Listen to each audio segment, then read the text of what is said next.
जी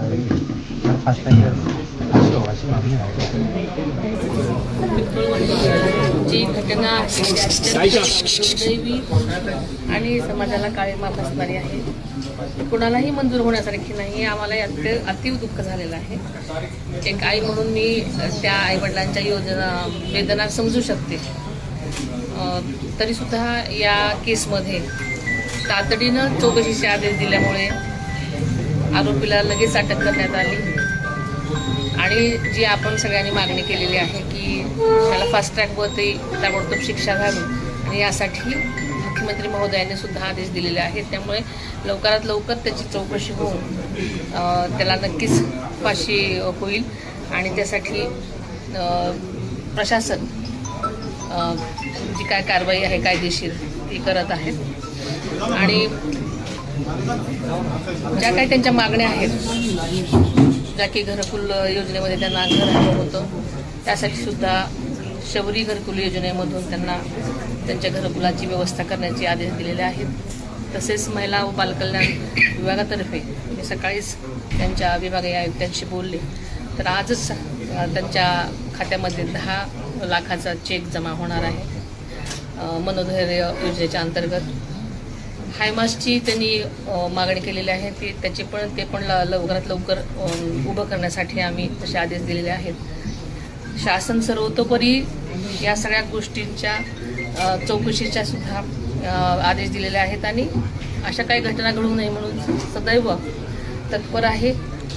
आपल्याला माहितीच की या केसमध्ये पोलिसांनी सुद्धा अतिशय चांगली कामगिरी करून लवकरात लवकर आरोपीला अटक केलेली आहे आणि पुढच्या गोष्टींसाठी कारवाई करण्याचे आदेश दिलेलेच आहेत. त्यामुळे लवकरात लवकर त्या नक्कीच केसचा सुद्धा निकाल लागेल अशी मला आशा आहे. सरकार सदैवच आपल्या जनतेच्या पाठीशी खंबीरपणे उभे आहे.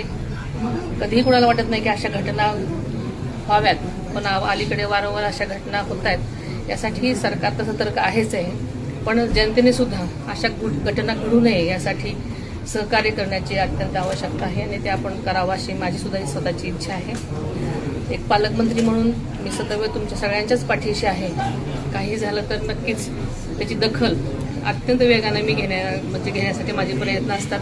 याही केसमध्ये तात्काळ मी चौकशीचे आदेश दिले होते आणि लगेच फक्त मी प्रत्यक्ष ठिकाणी आलेले नव्हते, पण माझा रोज सगळ्यांशी प्रशासनाशी कॉन्टॅक्ट आहे.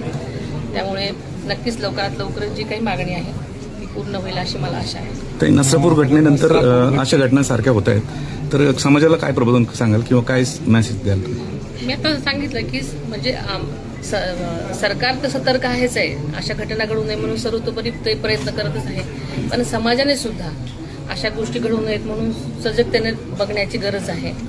सगळ्या स्तरामध्ये प्रत्येक जणांनी जर सहकार्य केलं तर नक्कीच अशा गोष्टी कमी होण्यास मदत होईल असं मला वाटतं. गेल्या अनेक दिवसांपासून आपण पाहतोय की महिलांवरती अत्याचार होत आहे.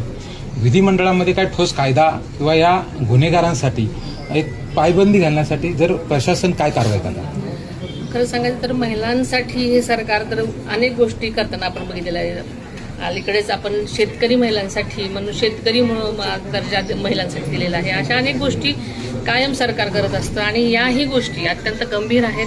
त्यासाठी सुद्धा सरकार नक्कीच यासाठी प्रयत्न करते आणि नक्कीच काहीतरी ठोस भूमिका असेल. शक्ती कायद्याचा जो वारंवार मागणी केली जाते महिलांच्या सुरक्षेसाठी, तुम्ही येत्या काळामध्ये विधान परिषदेत विधानसभेमध्ये या मुद्द्याची मागणी आहे?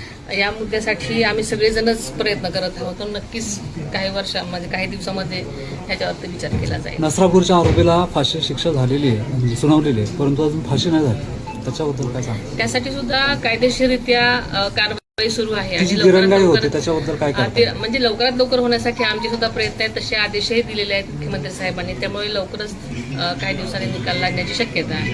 थँक्यू.